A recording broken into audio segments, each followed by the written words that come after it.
¿Cómo están? Bueno, en este curso de Derecho del Trabajo vamos a ver diferentes elementos propios de esta materia, de esta rama del derecho, el derecho del trabajo, que tienen que ver con cuestiones básicas, principios, con fuentes, con el concepto del derecho del trabajo, con el concepto del trabajo humano, con las exclusiones propias de la ley de contrato de trabajo y diversos elementos propios de esta materia. Que en general esto recuerda cuando yo estudiaba la carrera, obviamente en la universidad, ¿no? Entonces, nosotros a la hora de analizar el derecho del trabajo, en primer lugar, el concepto primordial que vamos a manejar nosotros tiene que ver con esto del concepto de trabajo. Y en sentido amplio, cuando hablamos de trabajo humano, se puede definir al trabajo humano como toda actividad realizada por el hombre con esfuerzo físico e intelectual que produce bienes y servicios y que tiene por objeto convertir las cosas, es decir, transformar la realidad. Ahora, si ustedes le preguntan a un trabajador para qué trabaja, seguramente el trabajador no les va a decir que su trabajo tiene que ver o tiene con finalidad transformar la realidad, porque esa no es la finalidad. La finalidad es cobrar el sueldo, cobrar el salario, la remuneración, la contraprestación que percibe el trabajador por ejecutar las tareas. Pero la realidad que no es la finalidad principal, por lo tanto el trabajo, como decía Grisolía, como decía Ackerman, bueno, que analizan esto, que tiene que ver con directamente con el trabajo humano, con la finalidad o en la búsqueda del sustento, porque en realidad el trabajador busca la subsistencia en este sistema capitalista, este mercado. Y el concepto del derecho del trabajo es estricto, ¿no? O sea, se circunscribe a toda actividad lícita prestada a otro, persona humana o jurídica, empleador individual o una empresa, por ejemplo, a cambio de una remuneración. El derecho al trabajo no se ocupa de todo el trabajo humano, sino solo de una porción del trabajo que tiene que ver con esta relación de dependencia. Y dentro del marco y este mundo propio del trabajo humano, vamos a ver nosotros que en realidad la ley de contrato de trabajo no se refiere a todas las relaciones de dependencias habidas y por haber, sino que se refiere a esas relaciones de dependencia entre un trabajador, una persona humana, una persona física, y un empleador, persona física humana o una empresa, persona jurídica, como una sociedad anónima o una SRL, por ejemplo, y en realidad se refiere al sector privado de la economía. Se excluyen otras cuestiones como los estatutos especiales, que por ejemplo el personal auxiliar de casas particulares se excluye de la aplicación de la ley de contrato de trabajo, y también el empleo público y los trabajadores agrarios. Eh, y el trabajo fue creado para el hombre, pero el hombre obviamente no fue creado exclusivamente para el trabajo, ¿no? Esto es lo que sostiene Grisolía en muchos de sus tratados. Y en principio el trabajo oneroso, que es el trabajo remunerado, hay una relación de cambio de carácter patrimonial en este caso. El trabajador realiza las tareas para su subsistencia y la de su grupo familiar, trabaja para una remuneración, que es la contraprestación del trabajador que percibe por poner a disposición del empleador su fuerza de trabajo. Por encima de todo, de esta contraprestación, de esta relación de dependencia, existe la dignidad humana, ¿no? Perdón, la dignidad humana del trabajador, que merece una cierta valoración legal preferente y nutre de alguna forma o se proyecta a toda la legislación laboral argentina, tanto en el derecho comparado como en los convenios, en las recomendaciones de la Organización Internacional del Trabajo. La dignidad humana es fundamental. Y dentro de los precedentes o el marco histórico o el antecedente directo, si se quiere, del derecho del trabajo, encontramos la esclavitud, ¿no? O sea, no del derecho del trabajo, sino del trabajo tal como lo conocemos en la actualidad. Pero la esclavitud obviamente que se encuentra prohibida a nivel convencional constitucional por los tratados internacionales, y en este caso el trabajador pone su fuerza de trabajo a disposición del empleador por un tiempo determinado, es decir, por una jornada, a cambio de en ese caso, una contraprestación, es decir, una remuneración. Y el trabajo humano fue evolucionando a lo largo del tiempo y pasó de ser un trabajo esencialmente físico a un trabajo intelectual. Esto quiere decir que anteriormente, teniendo en consideración, por ejemplo, en la revolución industrial, los trabajadores utilizaban ciertas maquinarias para ejecutar las tareas, o anteriormente a la revolución industrial los trabajadores ponían su cuerpo, ponían su físico para desarrollar y ejecutar las tareas. En la actualidad tal vez el trabajo, gracias a las tecnologías de la información y de la comunicación, en realidad estamos ante un trabajo en el cual ya no se necesita tanto de la fuerza física, sino que también se necesita, y básicamente y primordialmente se necesita, de lo que sería la tarea intelectual, que tiene que ver con la ejecución de ciertas tareas, o si no, pregúntenle a los programadores o a los ingenieros informáticos que no utilizan su fuerza física, sino su capacidad intelectual para desarrollar software, por ejemplo, y de esta manera ejecutar ciertas tareas de manera eficiente. Tengamos en cuenta también que con la llegada de la tecnología aplicada a las relaciones laborales, en realidad también aumentó la eficiencia en la ejecución de las tareas. Y tengan en cuenta también que el concepto de eficacia y eficiencia se traslada desde la economía y se aplica directamente a las relaciones laborales. Esto tiene que ver con obtener una mayor cantidad de resultados en el menor tiempo posible. Ahora bien, el trabajo benévolo, amateur, religioso, familiar y autónomo, porque analizando estos conceptos, como vimos, no todo el trabajo está regulado por la ley de contrato de trabajo, que es nuestra ley madre en esta rama del derecho, o una de las principales o más importantes, que es la ley 20.744. Entonces no regula todo el trabajo humano porque queda fuera del alcance, por ejemplo, en ese caso el trabajo benévolo, el trabajo amateur, religioso, familiar y el trabajo autónomo. El trabajo benévolo es el trabajo gratuito y no hay una relación de cambio, es decir, que no existe una relación de cambio entre trabajo y remuneración, sino que es un trabajo que se presenta o se presta de forma desinteresada, es decir, no se busca un beneficio propio. eh, por ejemplo, aquel trabajo que se realiza, por ejemplo, como decía Grisolía, en una parroquia, una cooperadora escolar, las actividades amateur, por ejemplo, jugar en un equipo de fútbol amateur sin cobrar ningún tipo de remuneración. Los religiosos que profesaron no pueden ser considerados trabajadores, esto está en el artículo 25 de la ley de contrato de trabajo. En relación de dependencia no están en relación de dependencia y bajo las órdenes a las cuales pertenecen. Y tampoco debe incluirse dentro de la ley de contrato de trabajo en principio el trabajo familiar, que es el trabajo, por ejemplo, de los cónyuges o los padres respecto de sus hijos mientras ejercen su responsabilidad parental. Tampoco tienen carácter laboral los trabajos que presten los hijos que viven con sus padres en favor de ellos. Pero tampoco existe como contraposición y como contracara, la otra cara de la moneda, tampoco existe prohibición legal para celebrar, en este caso, un contrato de trabajo con otros parientes, aunque se debe analizar en este caso detenidamente si el cumplimiento de la tarea se realiza en razón de la convivencia familiar. Y también otro gran parcela de este universo laboral que se encuentra excluida, también encontramos lo que sería el trabajo autónomo, que a diferencia de este trabajo benévolo, este sí es un trabajo retribuido, pero no está la nota de color, la nota o el elemento básico que tiene que ver con la relación de dependencia.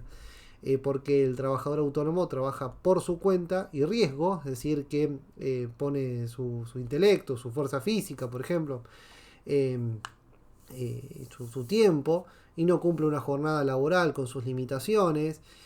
No está sometido a una organización ajena, organizada los medios materiales o inmateriales por el empleador, eh, sino que lo hace dentro de su propia organización o trabaja directamente solo, de manera en soledad, individualmente, como por ejemplo un profesional como un abogado litigante, o un médico, o también el dueño de un local de ropa, o el dueño de un local de un kiosco, una golosinería, directamente, o un cuentapropista. Son trabajadores que no trabajan tal vez en una organización, no están en una relación de dependencia y no perciben en este caso una remuneración, una contraprestación. Entonces trabajan bajo su propio riesgo, autorriesgo, de alguna forma se lo denomina, y pueden ganar un montón de plata o pueden ganar una cantidad ínfima de plata. O sea, hay un riesgo en este sentido con respecto a los ingresos. Y este trabajo autónomo no se encuentra protegido por la ley de contrato de trabajo ni por otras normas del derecho del trabajo y no está sujeto a una jornada laboral determinada. Eh, por ejemplo, no hay un lugar y un tiempo de trabajo, no recibe ningún tipo de órdenes, no está sometido bajo ningún tipo de poder disciplinario, no va a gozar de vacaciones pagas, no va a gozar, no está sometido a una remuneración mínima ilegal o convencional, no tiene licencias y no tiene estos beneficios propios de la relación de dependencia. Como contracara a esto, obviamente que este trabajador autónomo puede trabajar muchísimo tiempo sin respetar ningún tipo de jornada laboral y puede ganar mucho dinero o poco dinero, porque se trata de un riesgo, o sea que el riesgo propio, hay una suerte de autorriesgo, es decir, trabajo por su cuenta y a su propio riesgo, ¿no? Y el trabajo, en la ley de contrato de trabajo, el artículo 4 ya de la ley de contrato de trabajo, vamos a ver este concepto propio de trabajo. Y dice el artículo 4 que constituye trabajo los fines de esta ley toda actividad lícita que se preste en favor de quien tiene la facultad de dirigirla mediante una remuneración. Y el contrato de trabajo tiene como principal objeto la actividad productiva y creadora del hombre en sí.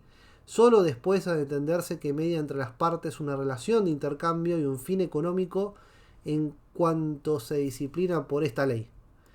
Entonces, lo principal que tiene en cuenta esta norma tiene que ver con la faz dignificante del trabajo, con la dignidad del trabajador como un sujeto de preferente tutela constitucional y convencional, ¿no?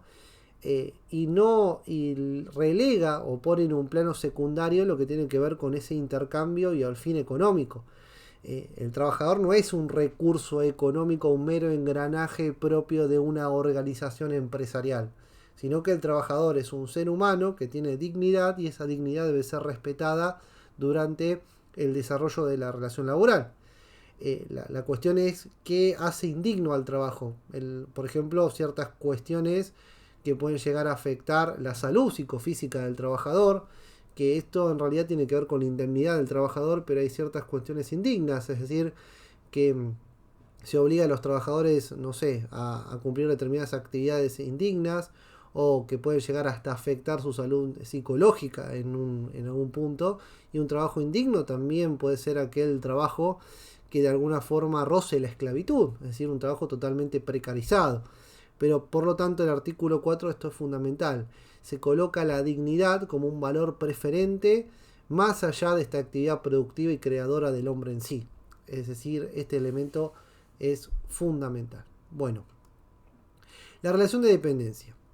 Otro elemento, parece otra bolilla, digamos, porque esto estamos hablando como clases universitarias, ¿no? El trabajador está protegido por la ley de contrato de trabajo, una pequeña parcela del universo de trabajadores se encuentra en ese caso protegido por la ley de contrato de trabajo. Y el derecho individual de trabajo, también obviamente estamos hablando de derecho individual del trabajo, estamos hablando de ese universo. Entonces el trabajador es aquella persona, persona humana, persona física, que presta su actividad personal a cambio de una remuneración y se encuentra en relación de dependencia o subordinación respecto a otro, que es el empleador, que puede ser en este caso persona humana, una persona jurídica, una empresa, y esta empresa requiere sus servicios.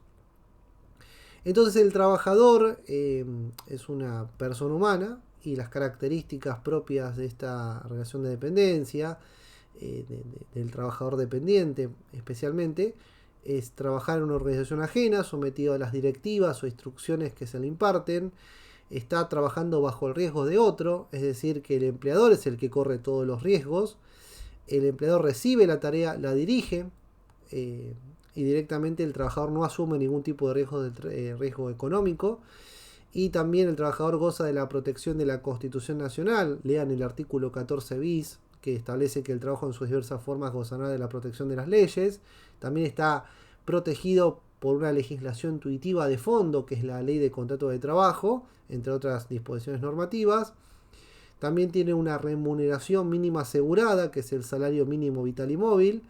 La jornada de trabajo tiene que ser de 8 horas diarias o 48 horas semanales, con un descanso mínimo de 12 horas entre jornadas.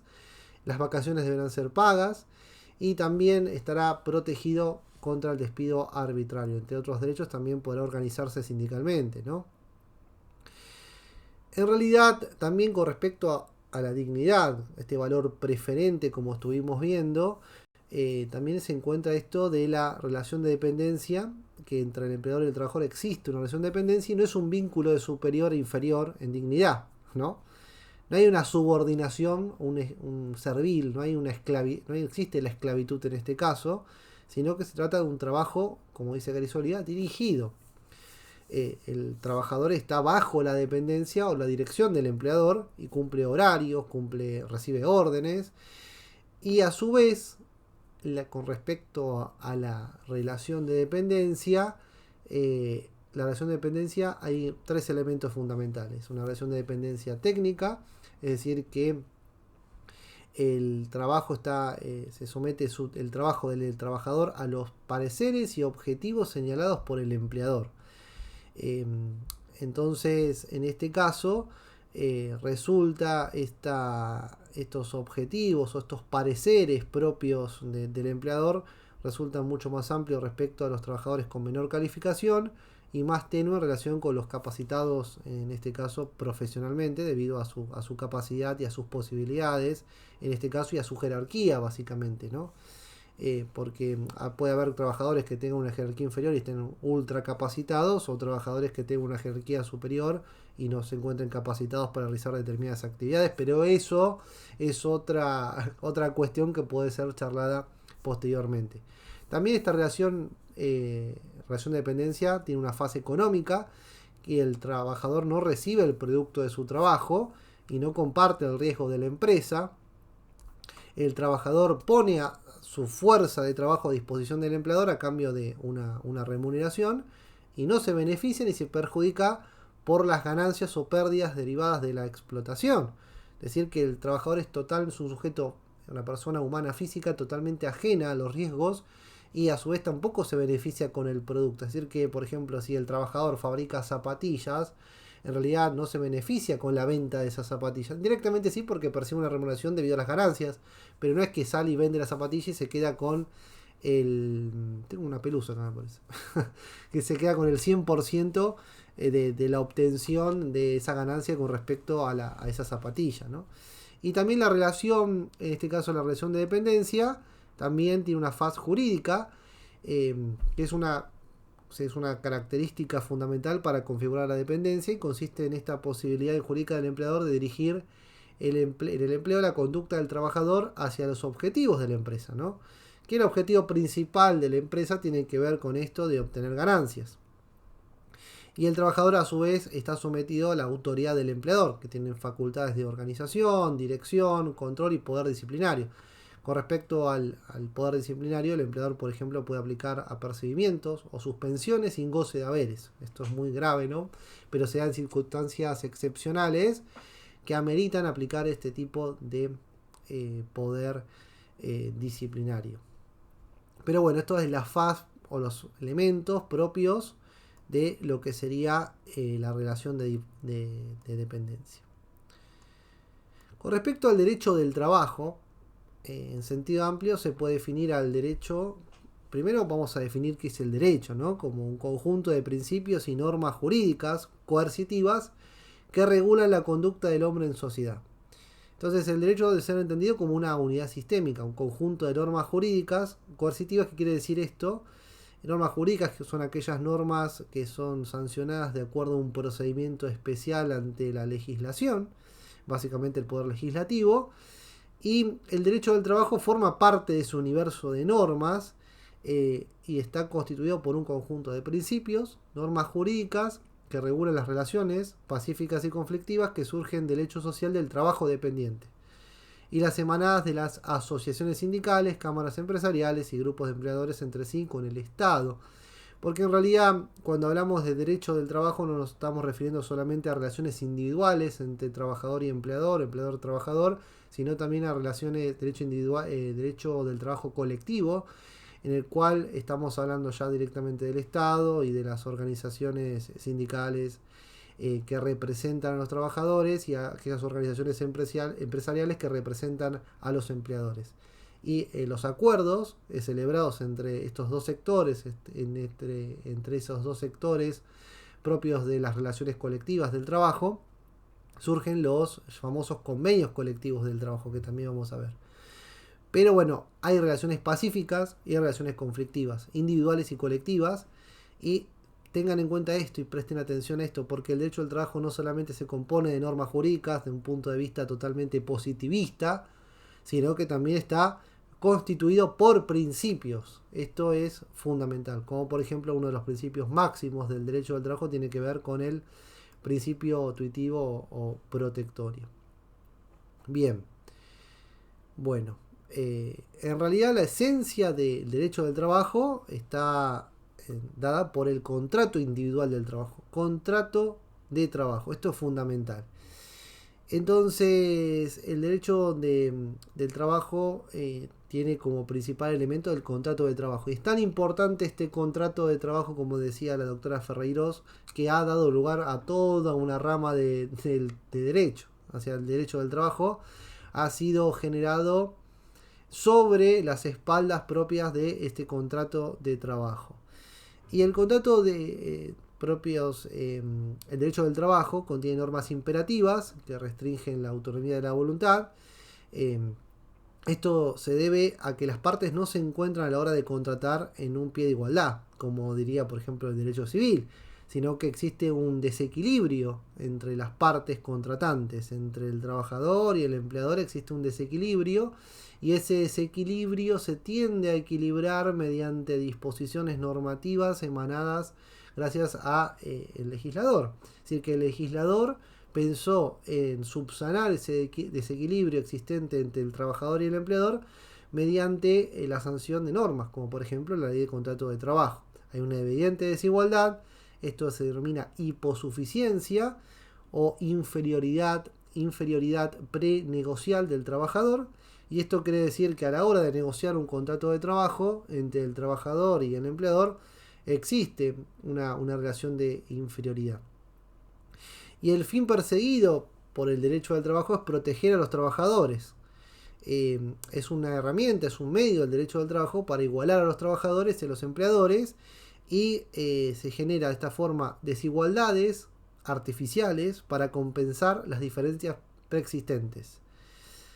En primer lugar, como elemento principal tenemos que decir que el trabajo humano es libre y personal, y la relación de dependencia está caracterizada por la subordinación y el trabajo efectuado por cuenta ajena. Esto es lo que estábamos viendo a lo largo de esta clase. Y también se caracteriza por el pago de la remuneración como una contraprestación. También es importante señalar que esta rama del derecho, lo importante con respecto a esta rama del derecho, esencialmente tiene una repercusión social y económica y abarca la cuestión social, aquellas cuestiones trascendentales para la vida en sociedad. Y también se caracteriza, y esto creo fundamentalmente que es así dentro de un sistema capitalista caracterizado por este mercado laboral de la actualidad, se caracteriza por su universalidad esta rama del derecho, porque alrededor del 80% de la población activa del país, no tengo una estadística muy precisa, pero en algún momento de su vida han trabajado en relación de dependencia, y por lo tanto es un derecho que se aplica a una gran cantidad de personas. No todos somos trabajadores autónomos, o no todos, pero bueno, hay un universo también de trabajadores que están precarizados, o un universo de trabajadores de contratos de trabajo no registrados, que eso genera una injuria laboral, que una injuria laboral es aquel hecho que puede justificar la ruptura del contrato de trabajo, porque entre el trabajador y el empleador existe un contrato de trabajo, que existen derechos y obligaciones en cabeza de ambos, y si por ejemplo el empleador incumple con su obligación de registrar ante los organismos correspondientes el contrato de trabajo, se genera una injuria, es decir, un hecho que justificaría la ruptura del contrato de trabajo. Entonces, este hecho tiene que ver con el trabajo que se conoce coloquialmente como trabajo no registrado, y daría la pauta, la justificación para que el trabajador en algún momento intime por telegrama a la registración de ese contrato de trabajo y esto justificara posteriormente la ruptura del contrato de trabajo. Pero bueno, esto es más adelante, se verá, pero la realidad es que muchos trabajadores que están en relación de dependencia tienen contratos de trabajo no registrados. Entonces, hay 4 elementos o 4 partes bien diferenciadas propias del derecho del trabajo. El derecho, por ejemplo, en este caso se puede dividir en derecho individual del trabajo, derecho colectivo del trabajo, el derecho internacional del trabajo y el derecho administrativo y procesal del trabajo. Nosotros cuando hablamos de derecho individual del trabajo se relaciona a los sujetos individualmente considerados, es decir, el trabajador, una persona humana, y por otra parte el empleador, que es una persona humana física o una persona jurídica. El derecho colectivo del trabajo se ocupa de las relaciones colectivas, sujetos colectivos. Por un lado tenemos las asociaciones sindicales de trabajadores y por otra parte está el grupo de entidades representativas de los empleadores, que es el grupo de empleadores, y cuando llegan a acuerdos entre el sindicato o el grupo de empleadores, de empresarios, se puede llegar a generar un convenio colectivo de trabajo y también puede intervenir el Estado como órgano de aplicación y control en este caso. El derecho internacional del trabajo está constituido por tratados internacionales celebrados por diferentes países, tratados multinacionales pueden denominarse, y también tenemos los convenios o recomendaciones de la Organización Internacional del Trabajo, la OIT, que vamos a hablar también bastante sobre estos temas.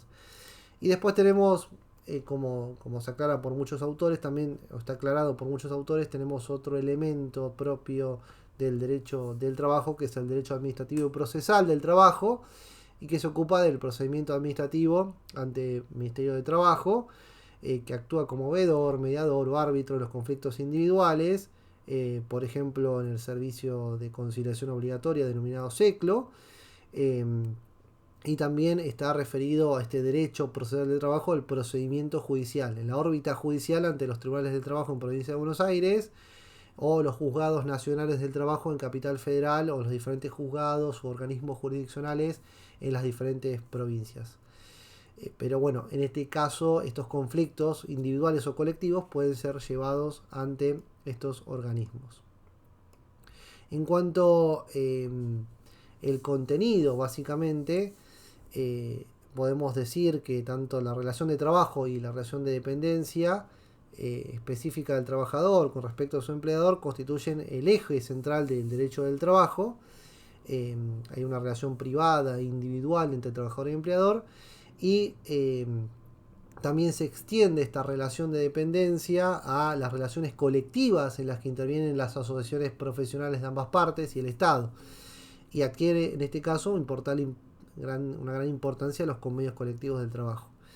Entonces, con respecto al derecho individual del trabajo, la ley fundamental que debemos analizar es la Ley de Contrato de Trabajo número 20.744, que fue modificada por la Ley 21.297, y es un cuerpo normativo esencial, principal para el derecho del trabajo.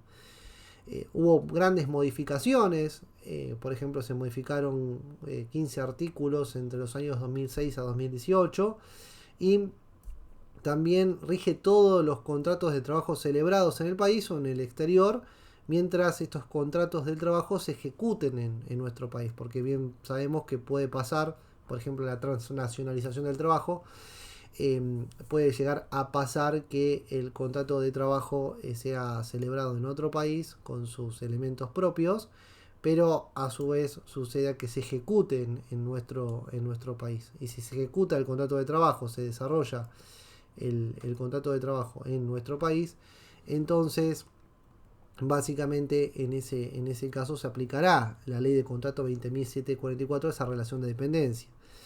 La ley de contrato de trabajo, teniendo en cuenta la hiposuficiencia, la desigualdad existente entre el trabajador y el empleador, genera condiciones mínimas o condiciones mínimas de trabajo.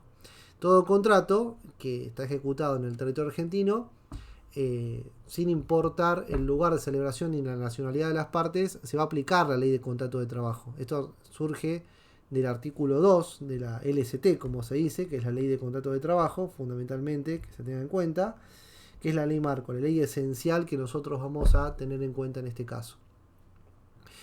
El artículo 2 considera que están excluidos de ámbito de aplicación los dependientes de la Administración Pública Nacional, provincial o municipal, salvo que por acto expreso se los incluya en ello en el régimen de convenios colectivos de trabajo.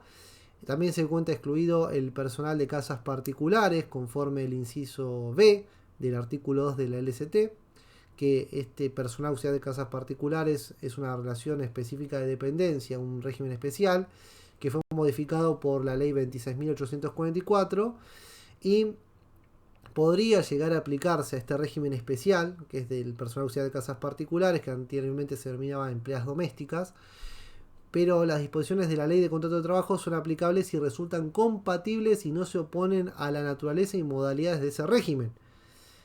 También no se aplicará a los trabajadores agrarios. Dispone que están excluidos los trabajadores agrarios en el artículo 2, sin perjuicio que las disposiciones de la presente ley serán de aplicación supletoria en todo lo que resulte compatible y no se oponga a la naturaleza y modalidades propias del régimen de trabajo agrario. Entonces, como podemos apreciar, hay ciertas relaciones de dependencia que no están reguladas por la LST. O sea, por ejemplo, personal auxiliar de casas particulares, empleo público, provincial, nacional o municipal, o directamente trabajo del régimen de trabajo agrario. También se van a excluir, como vamos a ver, lo que tiene que ver con el régimen de trabajadores de la construcción, ¿no? Pero bueno, también hay otras normas muy importantes, la ley de jornada de trabajo 11.544, la ley de empleo 24.013, la ley 24.467 de pymes, la ley 24.557 de riesgos del trabajo, 26.773 y la 27.348, que también complementan y modifican la ley de riesgos del trabajo. También están los estatutos especiales, que son leyes que rigen determinada actividad, como por ejemplo, como vimos, la ley 22.250 de obreros de la construcción, la ley 14.546 de viajantes de comercio, la ley 12.981 de encargados de casas de renta, la ley 26.727 de trabajo agrario y la ley 26.844 de personal de casas particulares. Y con respecto al derecho colectivo, que se ocupa esencialmente de las relaciones de los sindicatos y los representantes de los empleadores, las leyes fundamentales tienen que ver con la 14.250, modificada por la ley 25.877 de convenios colectivos de trabajo, la ley 23.541 de asociaciones sindicales y la ley 14.787 de conciliación obligatoria y la ley 23.546 de procedimiento para las negociaciones colectivas y la ley de ordenamiento laboral 25.877.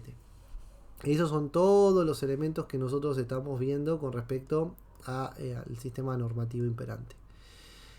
Con respecto a la naturaleza jurídica del derecho del trabajo, es una parte del derecho privado integrado por normas de orden público. Esto de orden público se justifica porque existe una desigualdad estructural entre el empleador y el trabajador y existe un piso mínimo que se debe respetar, ¿no? Y hay una coexistencia de normas de derecho privado y de derecho público. Pero bueno, a nivel doctrinario se considera que estamos ante una rama del derecho que puede ser derecho público, derecho privado o un derecho mixto, pero es indudable que en materia de relaciones individuales del trabajo entre trabajadores y empleadores debe prevalecer un orden público, un piso mínimo, pero bueno, se puede decir, como dice bien Grisolía, que se trata de un derecho privado limitado por el orden público laboral. Es un derecho, el derecho del trabajo es un derecho dinámico, está en constante formación, constante evolución. Hay diferentes proyectos de reforma, algunas reformas tienden hacia una tendencia hacia la precarización laboral, a la modificación de la ley de contrato de trabajo, unas reformas mucho más protectorias. Es un derecho de integración social, porque tiene principios y normas como el principio protectorio, de renunciabilidad, normas de orden público, limitación de la autonomía de la voluntad, y todo esto obedece al interés general y se vincula con una realidad social y con una cuestión social. También se dice que es un derecho profesional porque se ocupa del hombre por el derecho del trabajo. Es tuitivo porque tiende a la protección, a la tutela del trabajador, que es la parte más débil de la relación del trabajo. Y esto se relaciona con el principio protectorio y es parte del supuesto de que no existe una igualdad real, concreta entre trabajador y empleador. No hay paridad en ese caso. Es un derecho especial, se aplican las normas del derecho del trabajo sobre las del derecho civil, que en realidad las normas del derecho civil se aplican de forma complementaria o supletoria, siempre y cuando no se encuentren en pugna con el principio protectorio. Es autónomo porque tiene cierta autonomía científica, académica, legislativa, y tiene un objeto, esta materia de estudio, y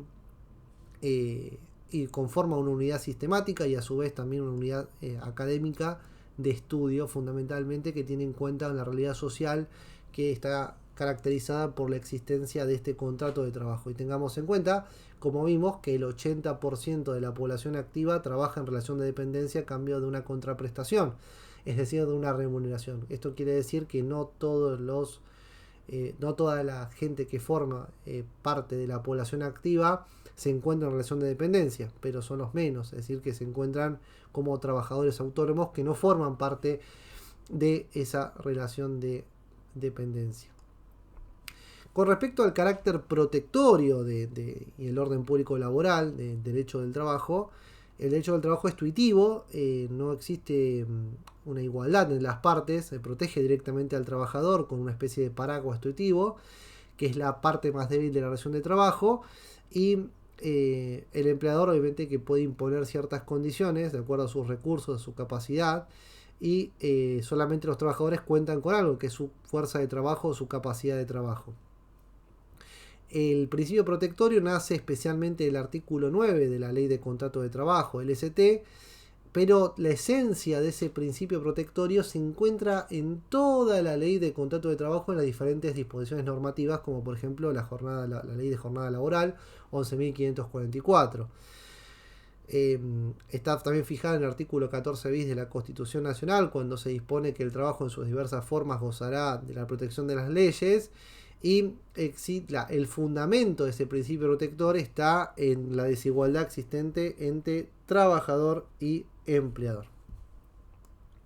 A su vez, autores, bueno, también se habla también de las relaciones propias del derecho civil, que nos vamos a meter demasiado porque no hacen a estas cuestiones del derecho protectorio, pero bueno, tengan en cuenta que para el derecho civil existe una paridad entre los sujetos negociantes, ¿no? Los sujetos que negocian las características y las condiciones del contrato, por ejemplo, un contrato privado.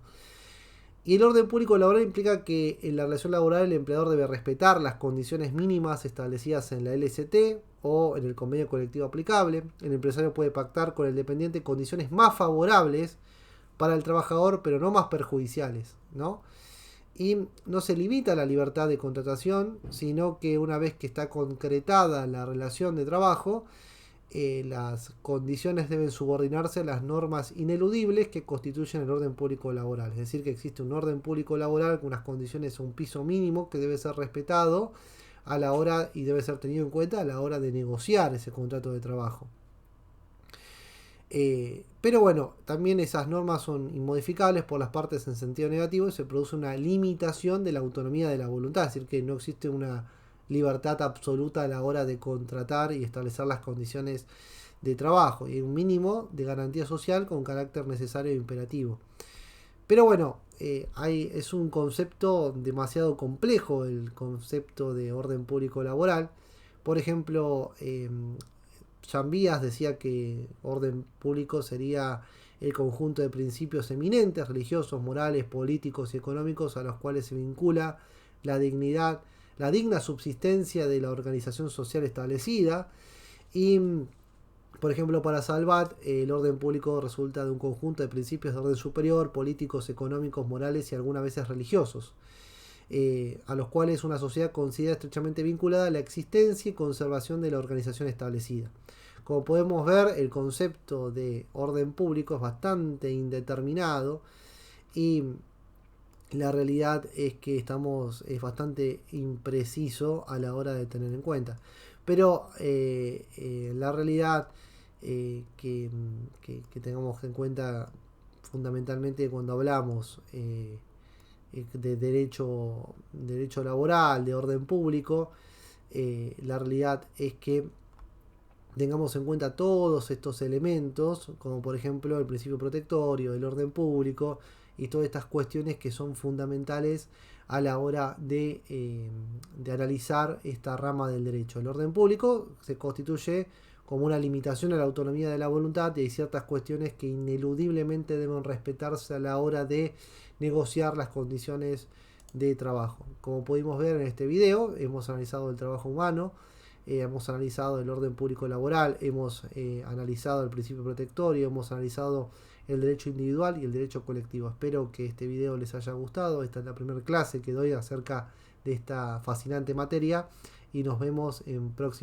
las próximas clases y videos. Les mando un fuerte abrazo.